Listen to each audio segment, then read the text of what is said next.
ವೀಕ್ಷಕರಿಗೆಲ್ಲ ನಮಸ್ಕಾರ. ಇಂದು ನಾನು ಹಿರಿಯ ಕವಯಿತ್ರಿಯವರಾದ ಉಷಾ ಮೇಡಮ್ ಅವರು ಬರೆದ ಈ ನೆಲದ ಹಾಡು ಕವಿತೆಯೊಂದಿಗೆ ಬಂದಿರುವೆ. ನನ್ನ ತಾಯೆಂದು ಬಾಯೆಂದು ಕೂಡ ಕರೆದು ಮೊಲೆ ಹೀರಿ ಬೆಳೆದ ಕೃಷ್ಣ ಸಂತಾನವೇ, ಕಾಣಲಿಲ್ಲ ನಿಮಗೆ ಮೊಲೆ ತೊಡೆಗಳ ಹೊರತಾಗಿ ಇಲ್ಲೊಂದು ನಸುಗೆಂಪು ಆಸೆಗಳ ಹೊತ್ತ ಹೃದಯ ಉಂಟೆಂದು. ತಾಯೆಂದು ಕರೆದವಳ ಮೇಲೆರಗಿ ಸಂಕಲಿಸಿ ಕೊರಗುತ್ತೀರಿ ಮೈಯೆಲ್ಲ ಹೆರಿಗೆ ಮನೆ ಮಸಣದ ಪೊತನಿಯೆಂದು. ನನ್ನ ತೊಡೆ ತುಂಬ ನೂರಾರು ನೇಗಿಲ ಗಾಯ, ನಾನು ನನ್ನಮ್ಮ ಅವಳಮ್ಮ ಅಮ್ಮಂದಿರು ಕೂಡ ಎಲ್ಲರನ್ನು ಮೀರಿಸಿದ ದೊಡ್ಡಮ್ಮ ಕೂಡ.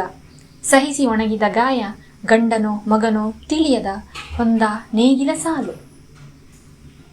ಈ ನಡುವೆ ಕಣ್ಣ ಬೆಳಕಿಗೆ ಬೆಂಕಿ ಕಾಯಿಸುವ ಹಾದರದ ಕಣ್ಣು ನೂರಾರು. ಮತ್ತೆ ಈ ನೆಲದ ಸಂಗ ತೊರೆದು ಗುಹೆ ಗಹ್ವರಗಳ ಸ್ವಯಂ ಪ್ರಭೆಯಲ್ಲಿ ಬದುಕುವ ಒಣ ದಿಮಾಕು. ಹೋಗಯ್ಯ ಹೋಗು. ಎಲ್ಲಿ ಹೋಗುತ್ತಿ ನನಗೆ ಗೊತ್ತಿಲ್ಲವೇ, ನನ್ನೆದೆಗೆ ಬೇರಿದ ಕಾಲು ನಿನ್ನದು. ಎಲ್ಲಿ ಹೋಗುತ್ತಿ ನನಗೆ ಗೊತ್ತಿಲ್ಲವೇ, ನನ್ನೆದೆಗೆ ಬೇರಿಳಿದ ಕಾಲು ನಿನ್ನದು. ನನ್ನನ್ನು ಕರೆಯುತ್ತೆ ಕಾಣಿರೋ ಈ ನೀಲ ಆಗಸದ ನೂರಾರು ಬಣ್ಣಗಳು. ಹಾರೋ ಹಕ್ಕಿಗಳು ಸುಮ್ಮನೆ ಕೊಸೆಯುತ್ತೀರಿ ಕೆಸರು ಮಣ್ಣು ಮಾಯಿ ಎಂದು. ಹನಿ ತುಂಬಿ ಒಜಿಯಾಗಿ ಮೋಡಗಳು ತಡಕಳ್ಳಾರದೆ ಸುರಿದ ಮಹಾಪೂರವೆಲ್ಲ ನೆಲದೊಡಲ ತಾಪಕ್ಕೆ ಒಣಗಿ ಜಳಜಳ ಕಾವ ಪವಾಡ ಎಂದು ಕಂಡಿಲ್ಲವೇ. ಹೇಳು ಗೆಳೆಯ, ನಿನಗೆನ್ನಿಸುವುದಿಲ್ಲವೇ ನಿನ್ನ ಕನಸಿಗೆ ನಾನು ಬಣ್ಣ ತರಬಹುದೆಂದು.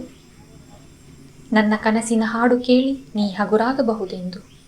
ಭುಜಕ್ಕೆ ಭುಜ ಹಚ್ಚಿ ಕಾಡದಾರಿಗಳನ್ನೆಲ್ಲ ನಾಡ ಬೀದಿಗಳ ಮಾಡಬಹುದೆಂದು.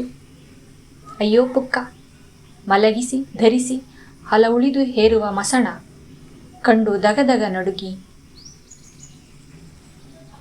ಹೂವಿಟ್ಟು ಪೂಜಿಸಿ ದೂರಕ್ಕೆ ಕೈ ಮುಗಿದು ಓಡಿ ಹೋಗುತ್ತಿ. ಹಾಗಿಲ್ಲ, ನನ್ನ ದನಿ ಉಸಿರಾಟ ಕಿರಿಚಾಟ ಯಾವುದೂ ಕೇಳದೆ ಕೆಡವಿ ವಿಜೃಂಭಿಸುತ್ತಿ.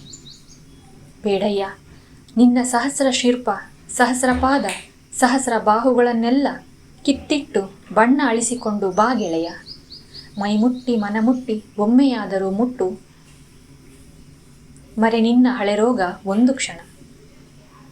ಹಡಗು ಬಂದರೂ ಸವಿಗನಸುಗಳ ನೆನೆಯೊಡನೆ ನನ್ನೊಡನೆ ನದಿಯ ಜಳಜಳ ಬಿಸಿಲ ಕಾವು ಅನ್ನವಿಲ್ಲದ ನೋವು ಗರ್ಭಪಾತದ ರಕ್ತ ಒಂದು ಕ್ಷಣ. ಈ ನೆಲದ ಕಣ್ಣೀರನಳಿಸಲು ಕೈಯನ್ನಾದರೂ ಎತ್ತೋಣ. ಧನ್ಯವಾದಗಳು.